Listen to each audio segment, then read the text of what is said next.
En el momento que recibimos al paciente y nos presentamos ante él, empieza la inspección, donde observamos la actitud del mismo.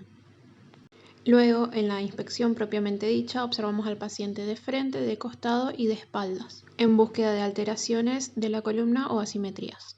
En primer lugar, para empezar con la palpación de la pelvis, ubicaremos al paciente sentado.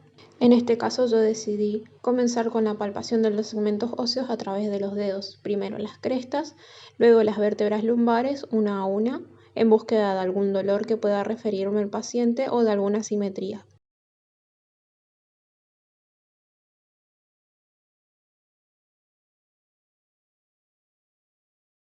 Luego de la palpación de los segmentos óseos, empezaré con la palpación de las partes blandas de la columna. Primero que nada, sintiendo la temperatura de la piel de mi paciente y realizando una palpación profunda a mano llena en busca de algún dolor provocado que pueda referirme del paciente. A través de la palpación de las partes blandas también podremos sentir si el paciente posee alguna contractura muscular en alguno de los segmentos de la columna, abultamientos, edemas o tumefacciones.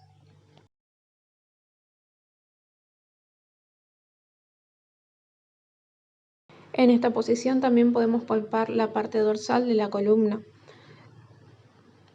sus partes blandas en búsqueda de alteraciones, como ya habíamos dicho, en la pelvis y en la zona lumbar, sus segmentos óseos, como las escápulas, controlando que se encuentren a la misma altura de forma simétrica. También podremos palpar sus vértebras una a una, infligiendo movimiento para ver si se encuentran en un estado normal o en búsqueda de algún dolor provocado. En una vista posterior colocamos los pulgares en las espinas ilíacas posterior-superiores de nuestro paciente y le solicitamos que levante una pierna y luego la otra, controlando la permanencia de la simetría y de la estabilidad de la pelvis al realizar este movimiento. Con esta maniobra no se observaron alteraciones en mi paciente en cuanto a la estabilidad de la pelvis. En la vista de frente ubicamos nuestros pulgares en las espinas ilíacas posterior-superiores y vamos palpando la cresta ilíaca de adelante hacia atrás, en búsqueda de algún punto doloroso que pueda referirnos nuestro paciente.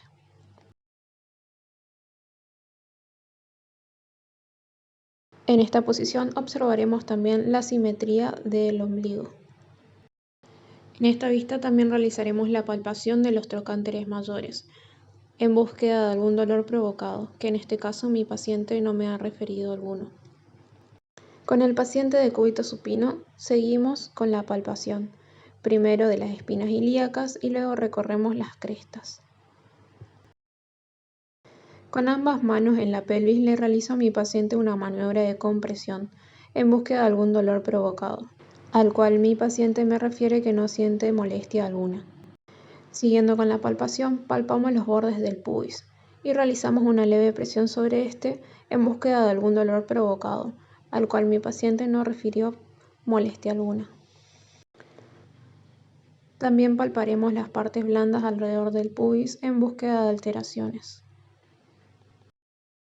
Para una mejor palpación de las partes blandas que se encuentran alrededor del pubis, ubicamos al paciente con el miembro en rotación externa y rodilla flexionada, e iniciamos la palpación, por ejemplo, de la línea inguinal y de los diferentes músculos que se encuentran alrededor del pubis, en búsqueda de abultamientos, alteraciones o puntos dolorosos.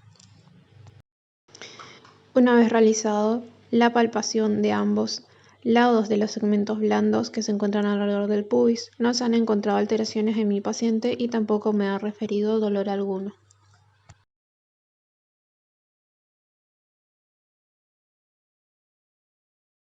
En la posición de cúbito prono, iniciamos la palpación por las espinas ilíacas posterior-superiores. Palpamos la parte posterior de las crestas y nos dirigimos hacia las proyecciones de las articulaciones sacroiliacas.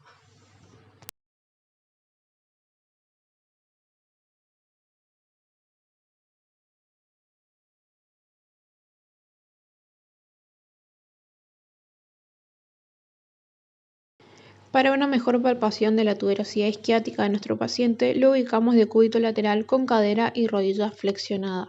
Al palparlo, sentiremos un borde duro por debajo de las masas musculares de los glúteos. Con el examen de la movilidad de la flexión de cadera de nuestro paciente, lo ubicamos de cúbito supino y primero le pedimos que realice una movilización activa. Luego le realizaremos una movilización pasiva en búsqueda de dolor en alguna amplitud articular o de alteraciones o limitaciones en estos movimientos. Luego, con el paciente en decúbito prono, le realizaremos el examen de movilización de extensión de cadera, en búsqueda de dolores, como ya habíamos dicho, o de falta de amplitud articular.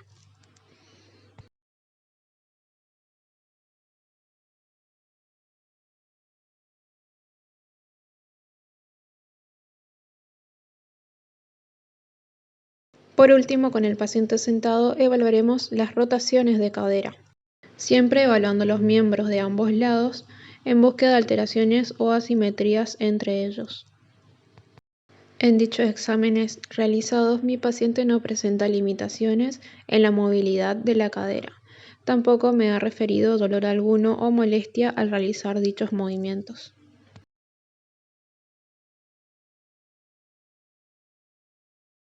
Para la medición de la longitud aparente del miembro inferior se realiza desde el ombligo al malleolo interno. Y para la medición de la longitud real la realizamos desde la espina ilíaca anterosuperior al malleolo interno, en búsqueda de desigualdades patológicas o acortamientos entre ambos miembros. También se realizó las mediciones circunferenciales de mi paciente, que sirven para evaluar el estado de sus músculos.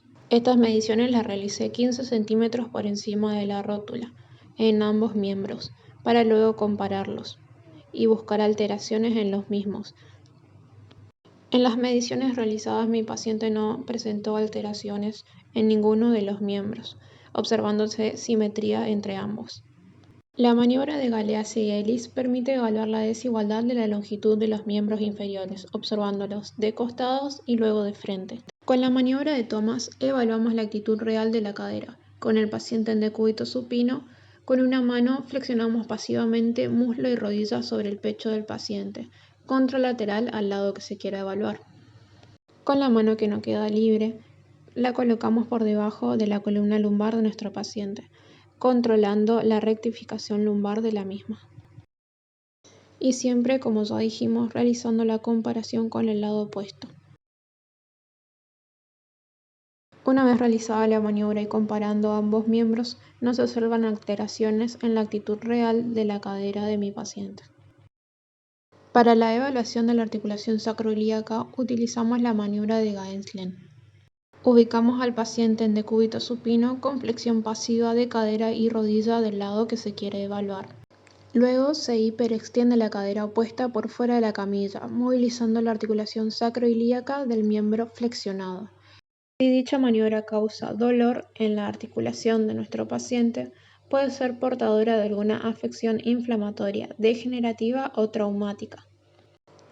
Como ya dijimos y reiteramos, se debe realizar la evaluación de ambos miembros para luego compararlos. Una vez realizada la maniobra de exploración en mi paciente en ambos lados, no manifiesta signos de dolor.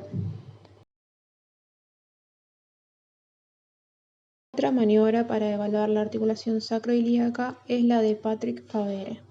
Para esta maniobra ubicamos al paciente en decúbito supino con una pierna en extensión y la otra en flexión de rodilla, abducción y rotación externa de cadera, con el malleolo externo de la pierna flexionada sobre la rótula de la otra pierna. Y a continuación realizamos una leve presión sobre la pierna que se encuentra flexionada. Si el paciente refiere dolor en el muslo o en la zona clural, indica una patología articular o periarticular de la cadera. En este caso, mi paciente no manifestó dolor alguno. Para la maniobra de Weber-Barstow, con el paciente en decúbito supino, con caderas y rodillas flexionadas y pies apoyados sobre la camilla, le pedimos que eleve la pelvis y luego la baje lentamente. Con nuestros pulgares apoyados en los malleolos mediales, controlamos si es que existe alguna dismetría entre los miembros. En la prueba del piriforme ubicamos a nuestro paciente en decúbito, pero no con rodillas flexionadas, y dejamos caer los miembros en rotación interna. En este caso no se observan asimetrías en la caída de los miembros de mi paciente, por lo tanto no existe alteraciones en el piriforme. Para la maniobra de la segue, ubicamos a nuestro paciente en decúbito supino y llevamos el miembro en extensión completa. Si el paciente refiere a un dolor intenso que se propaga por todo el miembro, significa que existe una compresión o irritación del nervio ciático o de sus raíces. Vertis lo considera positivo si dicho dolor aparece antes de los 60 grados de elevación.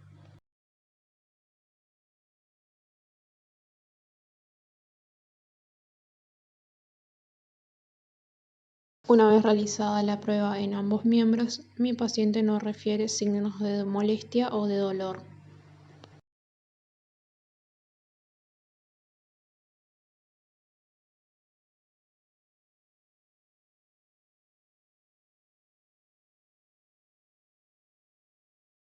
Para la maniobra de Wassermann con el paciente en decúbito ventral, efectuamos la extensión pasiva de la cadera poniendo en tensión el nervio femoral y sus raíces.